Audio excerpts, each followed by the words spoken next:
Best coach that he got is 2 days, man. What's going on, bro? Good, man. In Vegas. Vegas heat compared to the UK. It's beautiful, beautiful. So, I gotta ask y'all, came out to see this undisputed lightweight showdown. Who y'all got? I got Haney. I feel like he's pretty too big, skillful, long jab, and great movement. So I think he could make it comfortable, but again, you can't rule out Lomachenko. But if I had to choose someone, I'll go Haney. 2 days.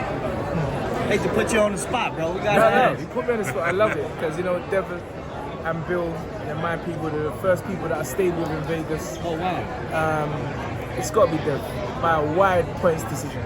Wide points decision. Wide points decision. That's how I see the fight going.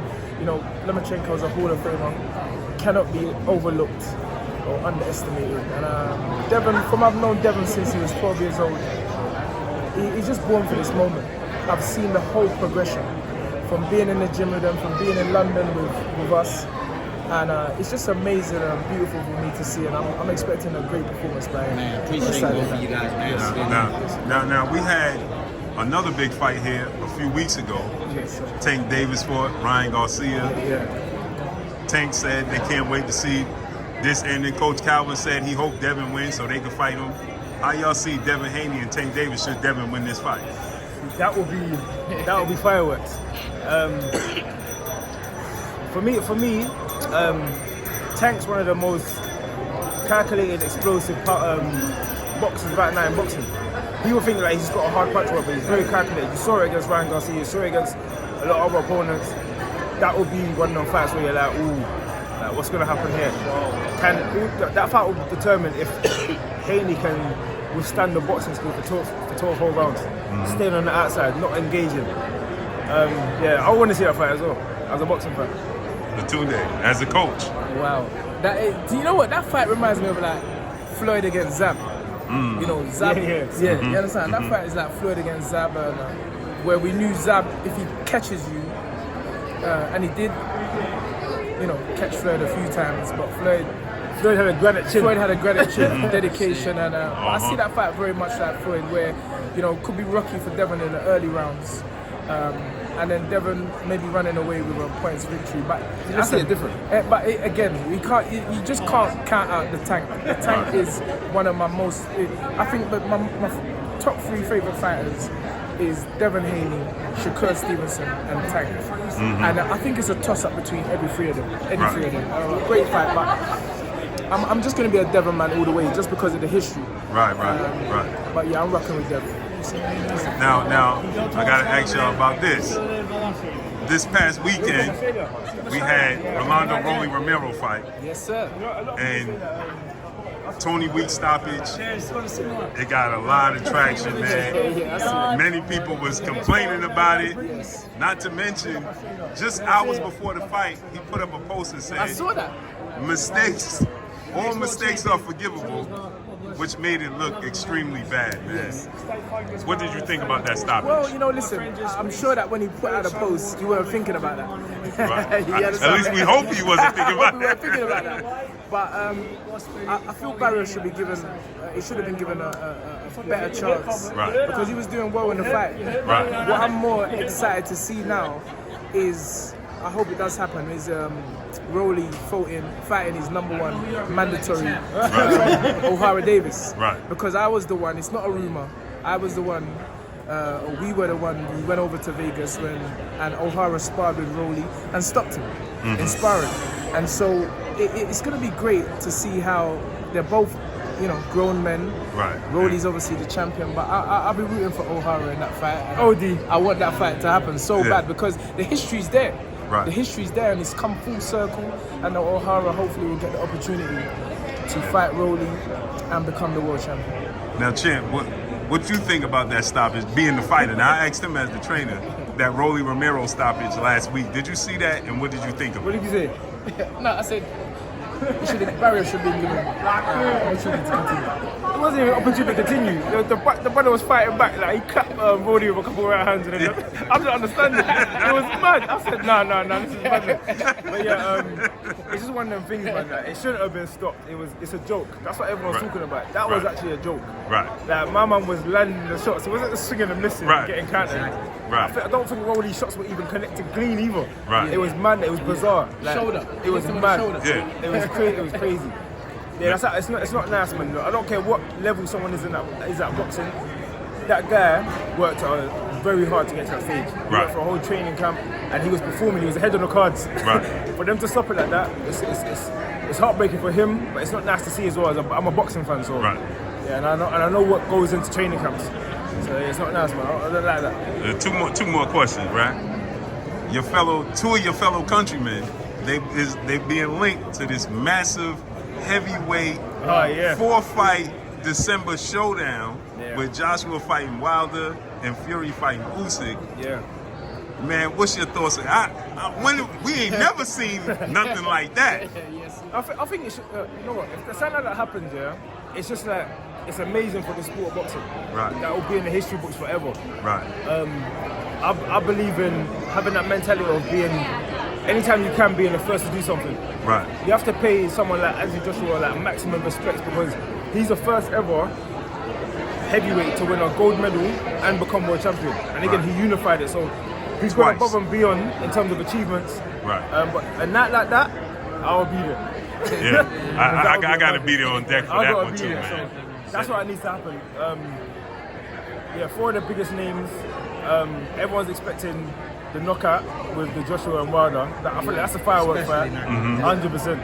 And then you've got the technical fight with Usyk and Joshua, but it'll be interesting. Usyk and Fury, yeah.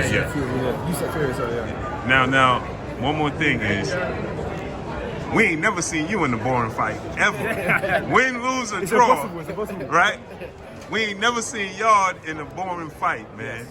You know, you the first one that truly pushed Artur Beterbiev like you pushed him. Yeah. And I feel like you exposed some things there in Artur Beterbiev moving forward. You pushed Sergey Kovalev. Yes. I thought you was on your way to that victory. Yeah, almost. Right? Fight of the year fight. Thank you. What's next for Anthony Yarde? What's next for me? Continue with the journey. Work my way back up to be on that massive stage again. Eventually win a world title and keep putting on fantastic fights for the fans, for myself, my legacy, and my family, my friends. So that's what I'm in the sport for. I said it early in my career, entertainment. You know, when I first started watching boxing, I was a massive fan of Mike Tyson. Even the fights that he lost, I said, yeah, but he swung it out. You know what I'm saying? Right. It's that mentality, that Brooklyn dog in him. Right. He's gonna go out there and put everything on the line. So until we retired, you know, when he actually said, like, I'm done with the sport. Tyson was a very entertaining fighter, so I'm an advocate for it. Now, how you feel about Artur Beterbiev and Dimitri Bivol fighting? I don't think they're gonna fight, to be honest. It's weird that the WBC is now saying that they won't even sanction the fight. Yeah. It's kind of weird. It don't make sense. Like, it's weird. I don't know. I can't talk on something I don't know. I'm not involved in or I don't know too much about. But I said it from early. We haven't seen. Well, I can't. I'm 30 years old, 31 years old. I can't remember a time in my life where I've seen two Russians fight for all the belts. I have not seen it. I don't think I never seen that. Never. Kovalev didn't fight when Bivol was coming up. They didn't. None of them fight each other. I don't know why. But you know, And the thing about it is, the WBC is saying they don't want to sanction Bivol because he's Russian, but Beterbiev is Russian. So I'm pretty confused as to he already holds the belts. Didn't he just defend it against you? Yeah, 100%. I'm confused as that. I don't understand that. But I think he's saying he's fighting out of Canada. Right. But isn't Bivol fighting out of US as well? Yeah. Out of India, California. Yeah. So, I don't know, man. Again, I can't talk like I don't know too much about, but I said it. To pick a winner out of those two fights, if they ever did get in the ring. If I had to pick a winner, I feel like Bivol is a fresher fighter on paper. Again, I've been in there with Beterbiev. I haven't been in there with Bivol yet, but I feel like I took something out of him, man. I exposed a lot of things. I've seen him fight. I've seen like most of his fights, and I've never seen him like so joyful. You know, for a fight to end or whatever. Like it looked like a relief. Yeah. And then obviously I spoke to him after as well. the little language barrier that was there, but it was getting translated. Yeah. You get what I'm saying? And he said he was like, this is my time now, but he goes, if you continue, you're the future. He goes, that's the hardest fight of my life. Right. So for someone like him to say that, having over 300 amateur fights, I had 12, and he's had like I think 9 world title fights now. That was my second, and yeah, man, it's a compliment to hear something like that. But again, if I fight him again, I'll beat him. Does he hit as hard as everybody say he hits? Yeah. Say again. Does he hit as hard as the myth of him hitting this? You know what? I think me and him have got a ruffling about maybe the same kind of punching power. Because he said it, he goes, your power, he goes, you hit me. And I said, whoa, I need to box. Right. Yeah. That's where his experience probably took over. But he does it hard, you know, them Russians, I think it's the way they stand, the stances, again, he's in shape, the training. They got a system of boxing, you know. He does it hard, man. I've always said power is determined by who's standing in front of you. Yeah. That's I'm how walking through some of the shots. That's how you determine power. You know, Right. What's hard to one fighter may not necessarily be hard to another. Right, and I think right. we saw that with Haney. You know, we watched him fight in New York and destroy Joe Smith Jr. Right. You know, and we always knew, we was always confident. But it was what Beterbiev said. It's just the experience. We all know. And I mean, look at most of Beterbiev's opponents after the fight. They crumble. They crumble. And you see this young man still fresh, ready to go, spirits are high, and he will become a world champion. 1,000,000%. Yeah, I think you shocked him when you was boxing. Yeah, I don't think he expected that. Yeah, he was expecting you to come straight forward. Yeah. And you gave him a shocker. So when we gonna see you back in the ring, though? Probably In America? You know what? In America, I'm still yet to fight on a big stage in America. I fought on Canelo's undercard in my 8th professional fight, and that was in the AT&T Stadium. Yes. I was meant to fight in LA. That fight got pulled off because of the opponents. We need you in the Barclays Center, That's what I'm trying to man. say. I'm from I need New to York, go all man, around born the and world. raised. We need to get you in Brooklyn, You know what I'm man. saying? 'Cause what I've realized is, well, maybe it's my style of boxing or whatever, but I get a lot of love in America. You get what I'm saying? So I appreciate it a lot, and I feel like, you know, American boxing fans appreciate maybe skill and heart. Right. British fans are more on the heart, the guts to glory. Right. American fans appreciate that little skill, you know, the little when you're trying. You know, that's all I am. I'm a 12 amateur fight novice, really. And I've always just been trying, you know. I went out to Flores. We went out to Flores gym 2012 and 2013. Walking around there, seeing them, I was taking pictures with everyone. I was absorbing it, praying that one day I'll be on the big stage. Again, when Haney was 14 years old, we was training with them. Bill Haney, again, we stayed in his house. He was very accommodating to us or whatever. It's all love. That's why we're here to show respect and, you know, support back. That's what's up, man. We appreciate y'all, man. Come on, my bro. Yes, All the sir. way out